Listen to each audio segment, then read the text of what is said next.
So I'm Steve Koepp. I am one of the co-founders of From Day One. I'm the journalist, editor on the team.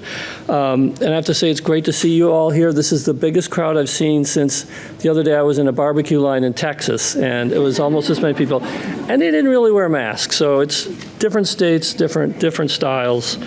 It's all evolving. Next, I want to introduce our first expert panel of the day. They're going to talk about how high-performing workplaces can show compassion too. So the mix between productivity and empathy.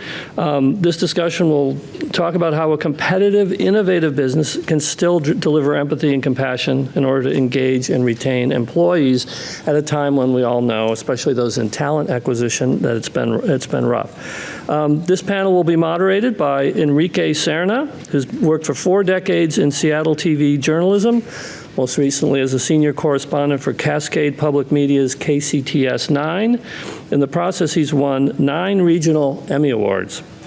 So please help me welcome Enrique and our expert speakers who will be filing onto the stage. There are actually 6 of them. Okay, folks. Actually, you know what? While they're coming, I'll tell you where they're coming from. We have Taryn Little. She's a chief HR person at Zillow Group. Shannon Flynn, similar role at Fortive Corporation. Karen Wilkins-Mickey, she is from the Seattle Seahawks, team you're familiar with. Michaela Doelman, who is the head HR person at the Employment Security Department of the state of Washington. Henry Albrecht, who's CEO of the Limeade Corporation. He'll tell you about it. And Morgan Chaney, last but not least, who's Senior Director of Marketing for Blueboard. And here are your chairs have arrived. Okay. So Enrique, I will surrender the podium to you. Take it away. Thank you. And as you can see, it takes a village to talk about our next topic of compassion. Well, good morning, everybody. How you doing? I'll come out a little bit better than that. I know it's a little muffled. Jeez, yeah, there you go. Thank you, thank you, thank you. This is Seattle, so I know the coffee has it's got to kick in at some point. Well, welcome, everybody, and I'd like to have our panel here do a brief introduction of who they are, who they're with, and a little bit of that. So why don't we start right here? Sure. Hi, I'm Taryn Little. I am a director of tech recruiting at Zillow Group. I've been there about 6 months now, and came from Amazon previously 8 years. I live here in Seattle, and we are actually just in the same parking lot. This is our building for Zillow Group, so excited to be here. Henry. Hi, I'm Henry Albrecht. I'm the CEO and founder of Limeade, and thrilled to be here. One of the things we're passionate about is the science of care. So how do you measure caring for people, and how do you actually deliver on it? So really topical. Enjoyed our first speaker. Thanks. Hi everyone, I'm Morgan Chaney. I run our marketing team and employer branding efforts at Blueboard. If you're not familiar with Blueboard, feel free to say hi to our team today. We're a recognition platform that lives and breathes experiences. So instead of cash gift cards for an anniversary, you can send someone an awesome adventure. But that's what I'm here for. And yeah, compassion is a big topic for us as we think about rewarding people in really meaningful ways. Hi everyone, Michaela Doelman. I use she, her, they, them pronouns. I'm with the Employment Security Department, which is a state agency. I've been with state government for 15 years now. Prior to that, I worked in the hotel industry down in Mexico, and compassion is something that we've been really passionate about because we can't serve the public and all people in the public if we're not compassionate. Good job using those pronouns. I'm Karen Wilkins-Mickey. I'm the Vice President of Diversity, Equity, and Inclusion with the Seahawks. Tomorrow's my 1 year. Go Hawks. Not everybody clap and applaud at once, but I use she, her pronouns, and I'm very happy to be here. Thank you. Hi, I'm Shannon Flynn. I'm Vice President of Corporate Human Resources at a company called Fortive. We have 18 operating companies within our portfolio, anything from healthcare services to industrial manufacturing to precision technologies.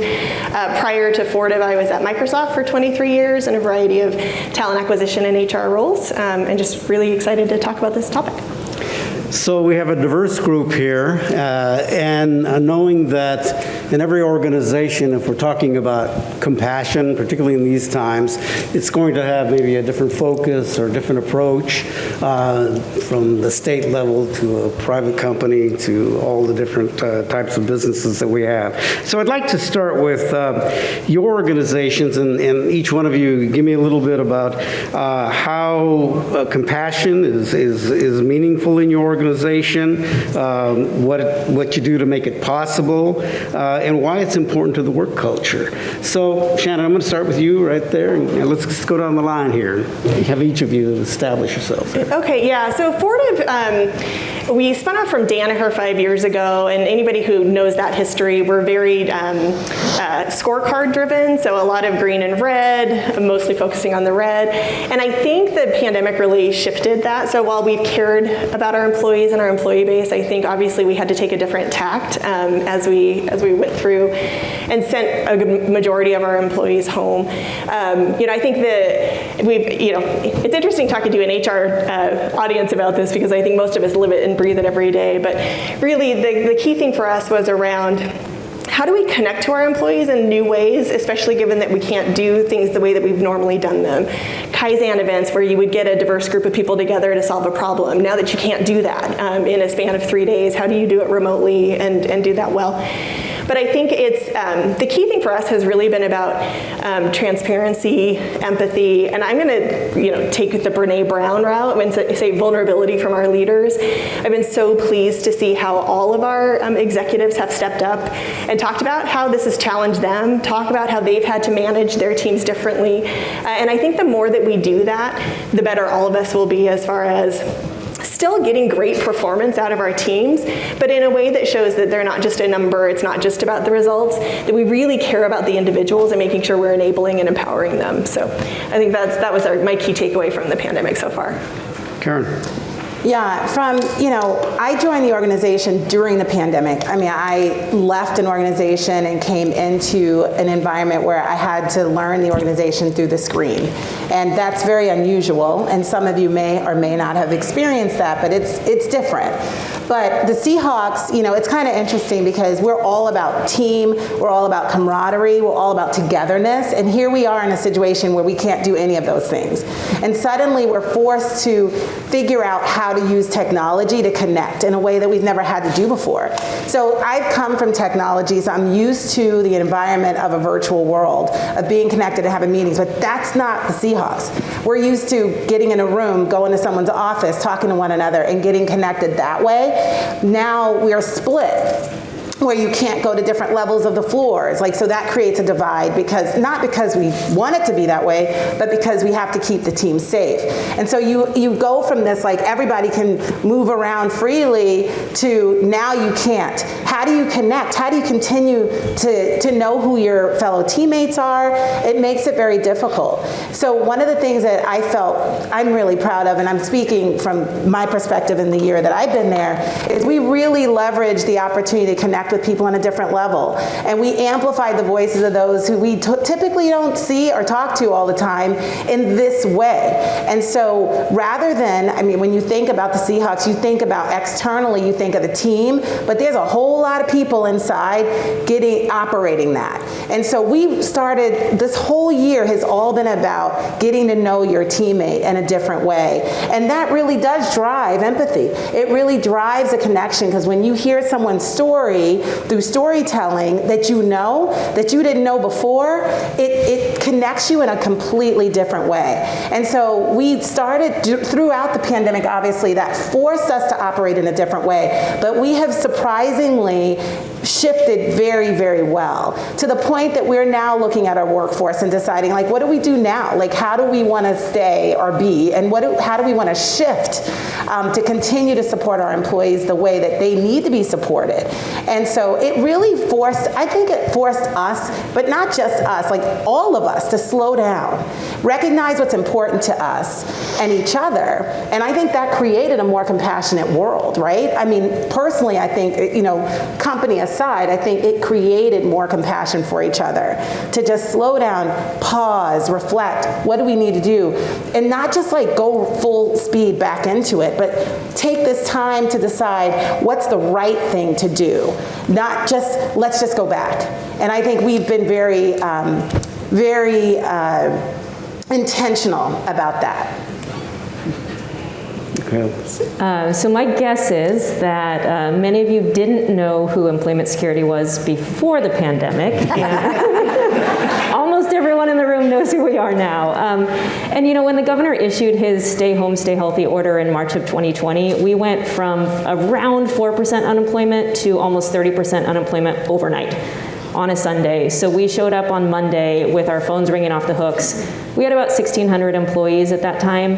To be able to get to the height of when we were serving people in the 2008 recession, we had almost 3,000 employees. So we needed to we needed to double almost our workforce. We needed to do it as quickly as possible to be able to answer the phones.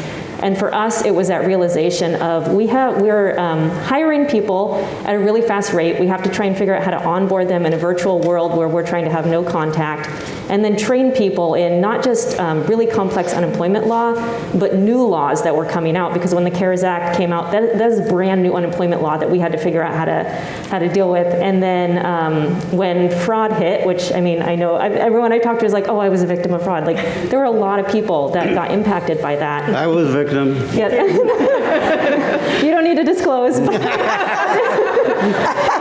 it's that. But I want you to know they figured it out. So yeah. Well, and it's that idea of like people are calling us at probably one of the lowest points in their lives. And we're having to pick up the phone and sometimes say, I'm sorry, we can't help you right now because we're that backed up, because we can't hire enough people to help you. And so when we were talking about compassion, we're talking about compassion for our people so that they can show compassion to the public who are in really deep periods of pain and fear. And so it's really like we had to start from what is our number one priority, and that is the safety and health of our organization so that we can take care of the people of Washington State.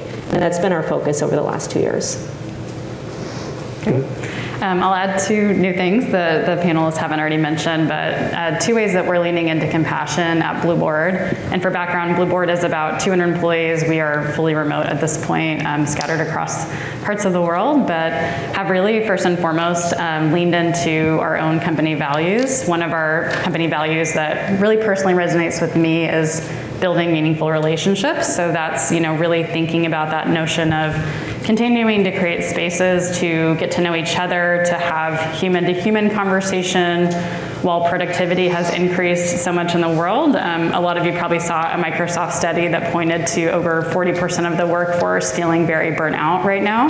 So really taking that time, even though we're rushing between Zoom meetings, to still get to know each other as people and lean into that value of build meaningful relationships, and happy to give more tactical actions as we get through the convo. Part 2, I really appreciate that Shannon spoke to scorecards and really changing, like, what is the performance bar for how we're measuring what great work looks like. Being a recognition company, we have not only helped our clients, but also helped ourselves kind of reorient what those moments of celebration really are. And at this point, it's not just about the work you've done, it's bigger than that. It is about displaying company values. It is about being a culture champion and really thinking about new ways to lift up and show everyone at the company that they're seen and valued, even if it's for different things than they were celebrated for before.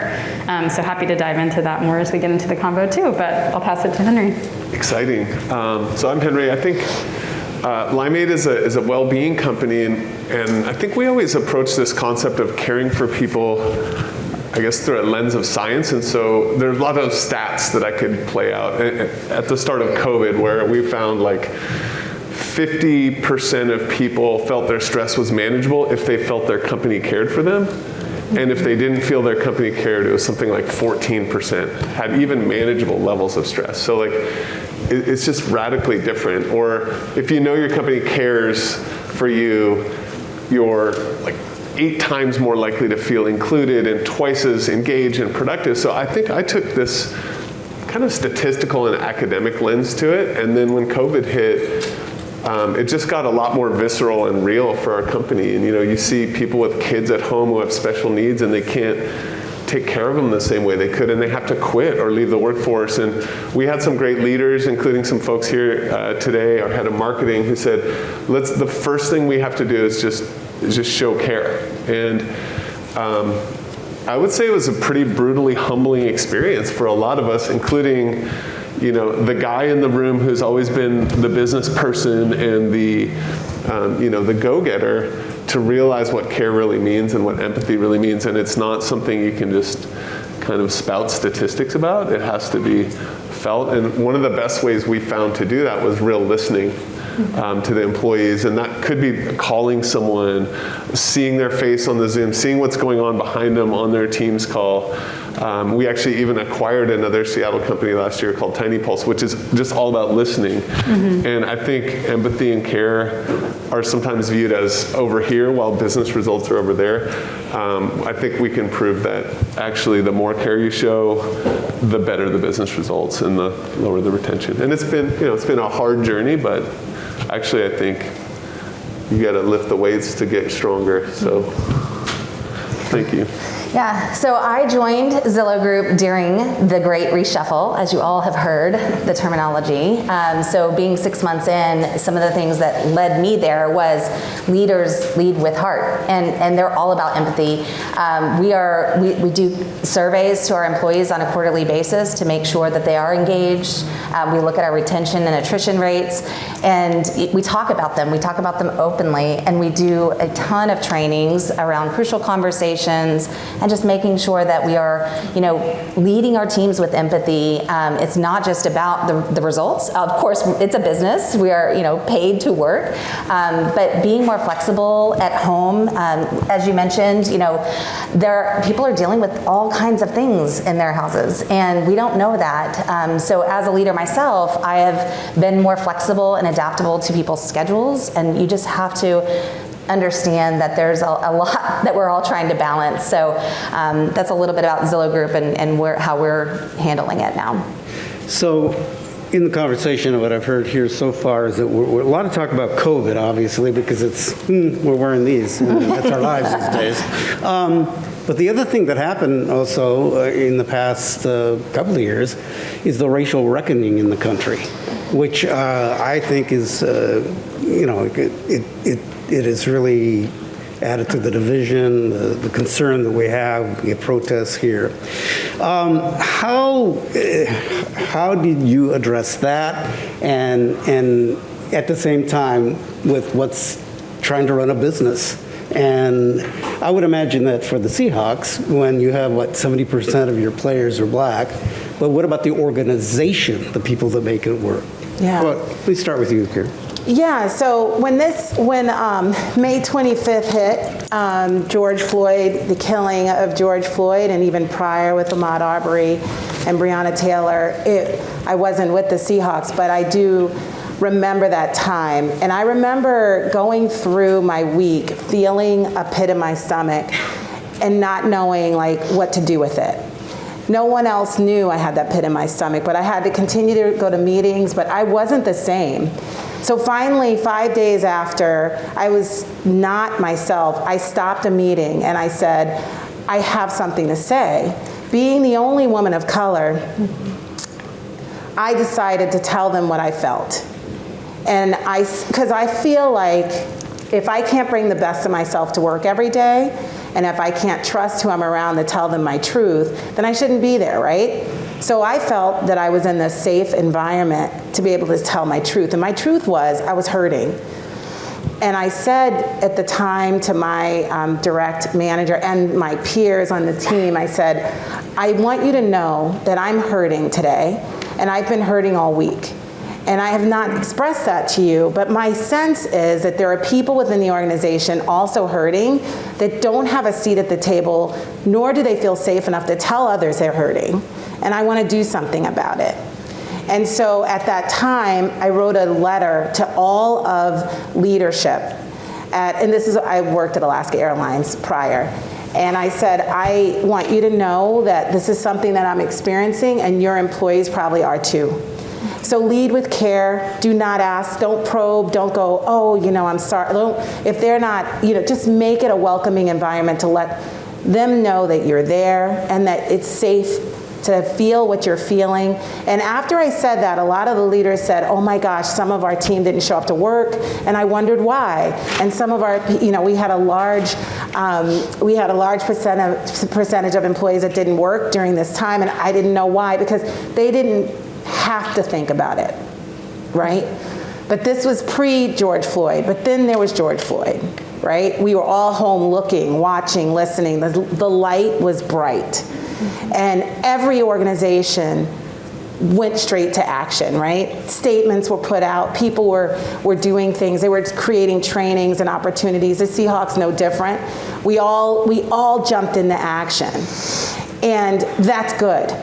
People were hiring people to focus on it. People were coming up with racial equity statements. People were coming up with, like, we stand for, with our black employees. We stand with our black, guests, or wherever you were at the time. And so here, the thing that was really difficult for me was I was like, wow, I've been black this whole time. Like, this is my world. Like, this is what I've experienced as a woman of color my whole life. And you now know, like, okay, thanks, welcome. Like, this has been my life. The other thing is, I've always done diversity, equity, and inclusion work. Like, I've been doing it for many, many years. I've been pushing this ball uphill a long time for marginalized communities. But now now you care, now you see me, right? So that was very frustrating, but it's the reality. I took advantage of that reality.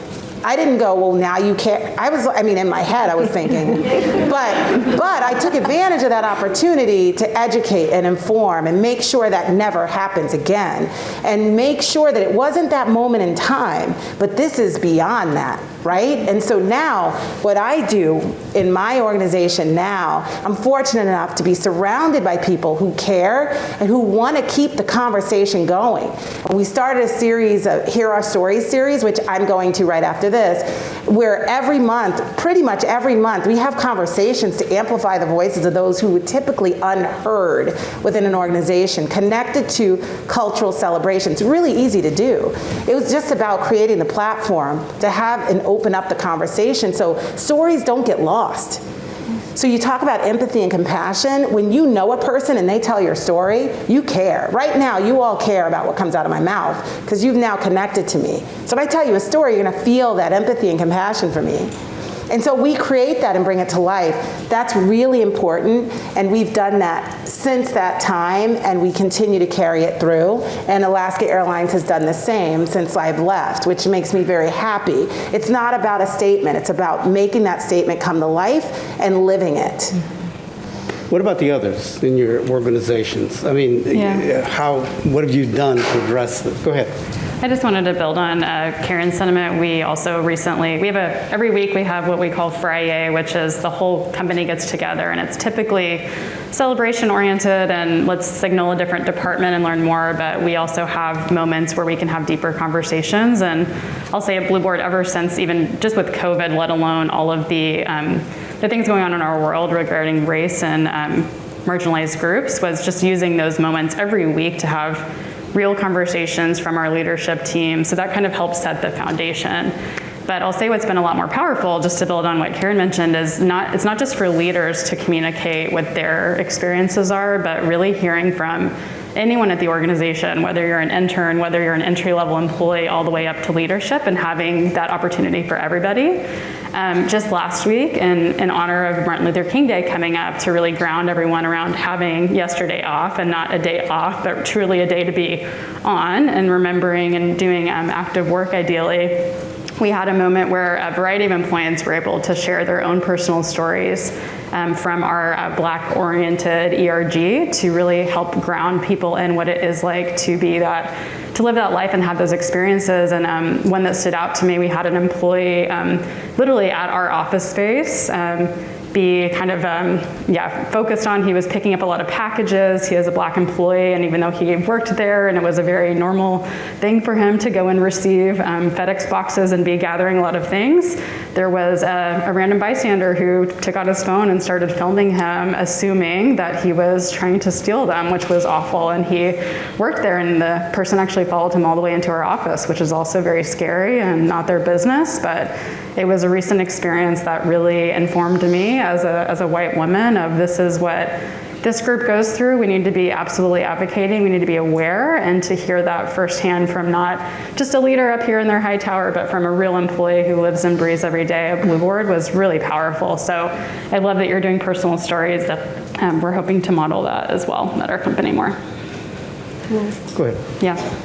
I wanted to touch on what you were saying, Karen, too, around action. And I think so much, like we talked about having the conversation, but what are we going to do about it? And for us, there was a lot of this push or desire to put out a statement to say we're an anti-racist organization. And for us, we wanted to stop and say, but what would it look like to actually be an anti-racist organization? And we can't start by just moving forward. We need to start and acknowledge what we've done, the harm that we've caused, and to really look at the system. And for us, employment security, the unemployment system was actually written historically to keep certain segments of the workforce from getting unemployment. The agricultural industry wasn't eligible for unemployment. It's written in a way that actually discriminated against people. And so we felt like we really needed to first acknowledge what is the harm that the system has caused. And what I encourage for all of you in the audience, if you're part of HR is a system. The hiring system, the performance system, the promotion system, all of those are systems that disproportionately cause harm to people. So what we're really trying to look at is to say, where are those barriers? Where are we providing barriers to people from marginalized communities? And what can we do to change that right here and right now? And so for us, we're looking at our employment system saying, where is bias showing up? What is the data saying where some people are not getting the same access to promotions or certain types of jobs? Where in our performance management system are we seeing disproportionate action? And so that's really been a focus for us to try and say, we can't just, the stories are important, so I'm not gonna, I don't wanna, yes, those are so, because there's actually research that shows that people are more swayed by stories than they are by just data. Mm-hmm. So the stories, and really looking at the data to say, what are we gonna focus on right now to make actionable change so that a quarter from now, 6 months from now, we can look back and say, have we made a difference? On that issue of data and measuring, so what do you do? And what have you found so that you can actually continue to do something? It seems like sometimes when we have a crisis of some sort, everybody jumps on the wagon about, we got to do something, and then it just drops away. But how do you keep the concern and the compassion continue to grow? Go ahead, Henry. I was just going to say, to me, it's about a commitment to transparency. I think just say, we're actually super lucky at Limeade to be one of the few companies that has basically equal men and women in the tech workforce, which is really rare. But we unfortunately inherit all of the other bad stuff about tech workforces. We don't have the same racial diversity we want.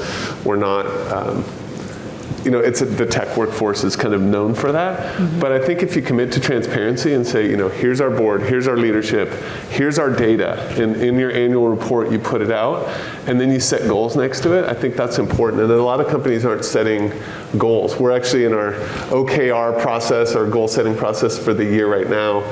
And just having a written down goal that you track and measure to, just like you would for sales or product quality or anything else, for racial diversity or for gender diversity or for any type of diversity. I think that's probably what I would say. And then the listening part of the measurement too is, if you do that, but then you check in every quarter, you can see, did we get better or did we get worse, and what are we doing about it?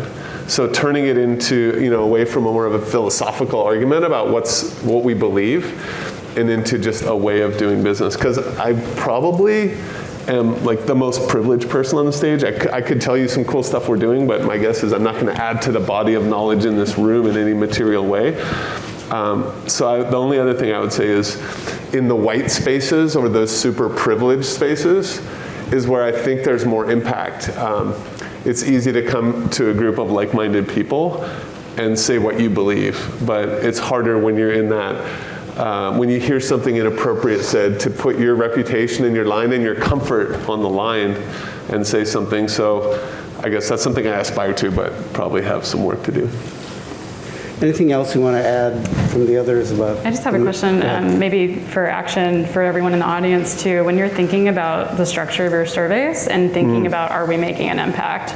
Are you encouraging companies to specifically dial in on DEI initiatives? Are you asking questions around belonging or safety, or how are you recommending companies to go about that? Thanks for asking. We actually had a product in market that we launched in 2018 called Inclusion.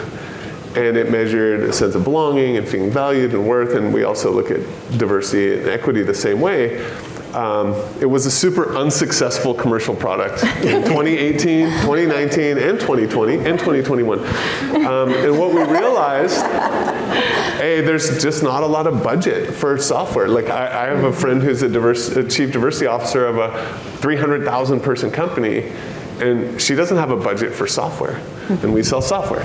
So what we did is we actually just bundled it into what we call our well-being survey or well-being assessment, because it's incredibly statistically correlated. Like you can't have well-being if you don't feel like you can be yourself in public, or if you're gonna get yelled at inappropriately by your boss for some, prejudiced reason.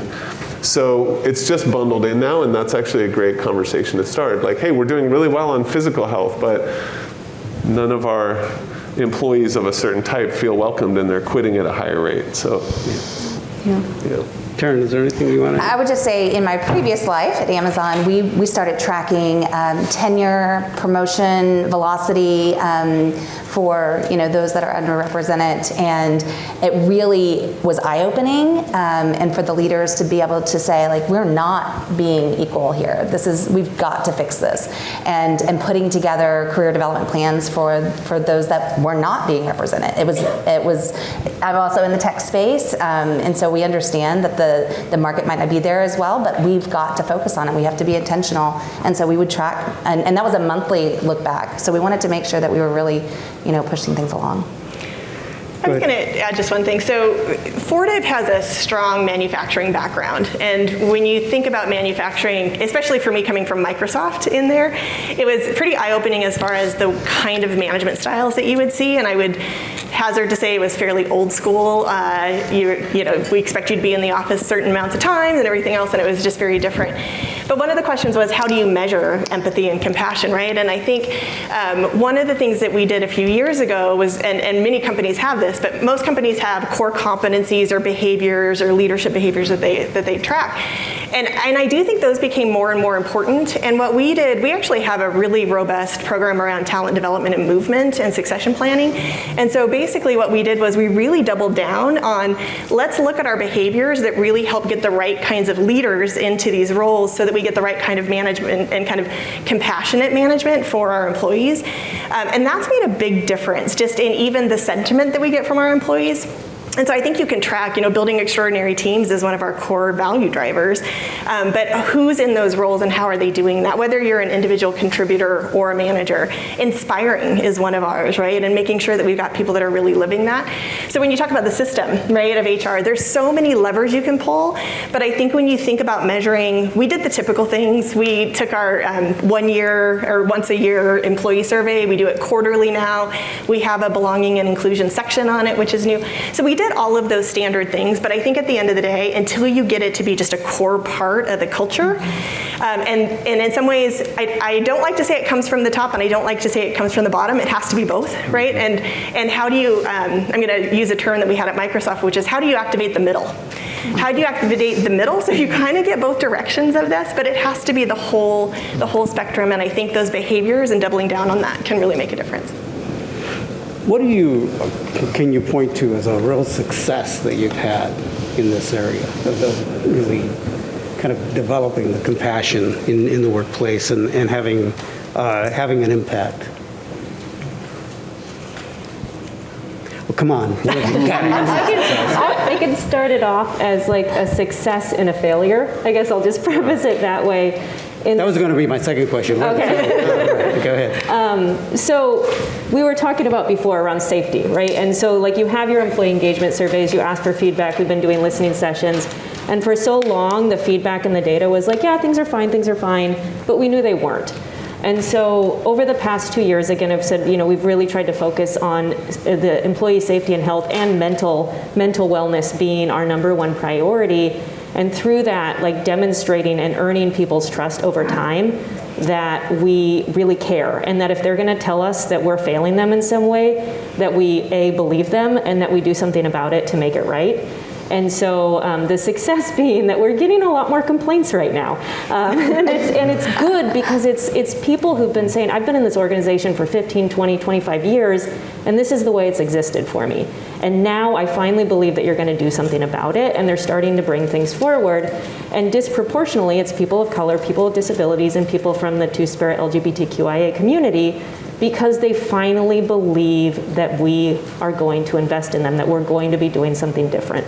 And so for us, that's a huge win. We still need to actually make the changes to do something different to get to a more inclusive workplace where everybody feels like they belong. But at least we're starting to hear the stories now, and we're given the information that we need to be able to make a meaningful change.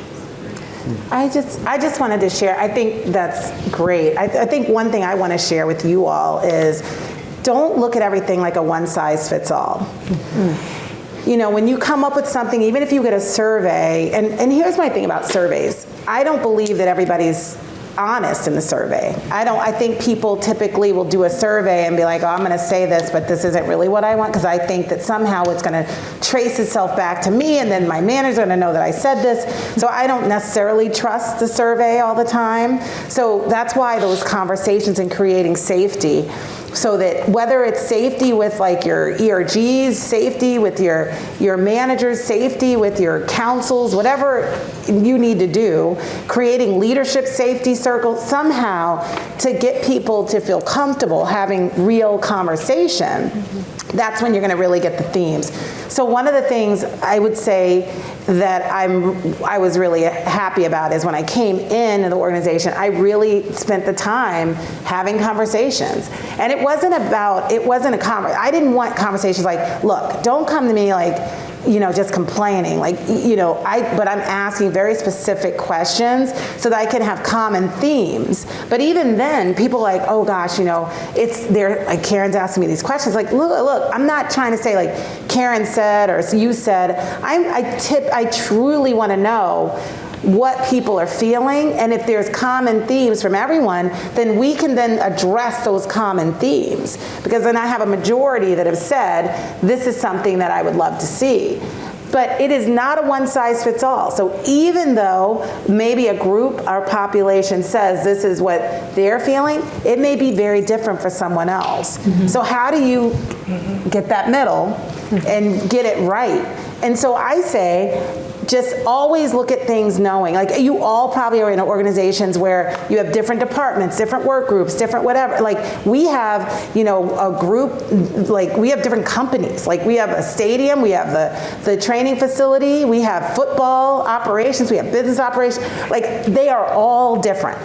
So for us as a leadership team to go, this is what we're all going to do for everybody, it's not really fair necessarily or equitable. So I think the success is understanding that it's not a one-size-fits-all, and I'd say the failure is, assuming that it is. I would just add something else too, and I mentioned this at the beginning, but I think the vulnerability piece is key, and I would tack that on to don't underestimate how big of a voice each of you have in the organization. So I think oftentimes in HR, we're the advocate for the benefit resources that we have available and connecting the dots and doing all of that. But I can tell you in the last couple years, a handful of times in a town hall meeting with hundreds of people, I shared, hey, I just want to let everybody know I'm struggling right now. To the whole team. And here's some of the stuff that's going on with me. And if you're struggling, make sure you know the resources. Reach out to me, do what you need to do. I got more people reaching out to me saying thank you because I was feeling the same way and I didn't know what to do, or I wasn't sure, I thought I was the only one. And there's so many things that we can do. I think leaders being vulnerable is great, but each of us, people look to us to understand kind of, hey, how is this actually connecting? Use that voice if you feel comfortable to do so, because you'll be amazed at the reach that you have. And I think that's an important piece of compassion, and especially coming from HR as a representative of the company, right? You're the voice of that, and I think it's super important.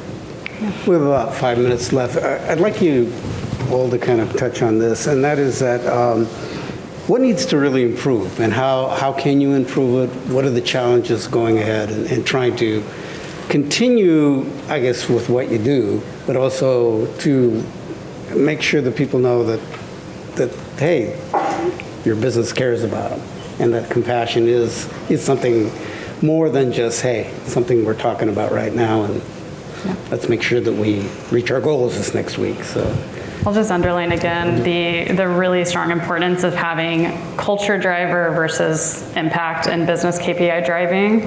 Again, like I mentioned, we rolled out totally new recognition programs during COVID of like company value winners, people who are really doing things to move our culture forward while we were changing so much. And that has been just in a really amazing place to lift people up who maybe have been impacted by COVID and really can't even hit their KPIs if they wanted to, as our business and world was changing and reopening and all the things. And looking through also for ways for people to maybe learn new skills outside of that core job set as well, to really stay connected to the business, to show an impact in a different way, and again, continue to lift people up.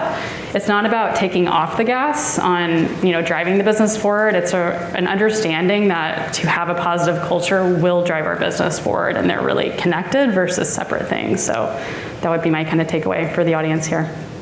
I'll go. I heard a few things that got I think it's like my mid-morning snack because I'm thinking about food.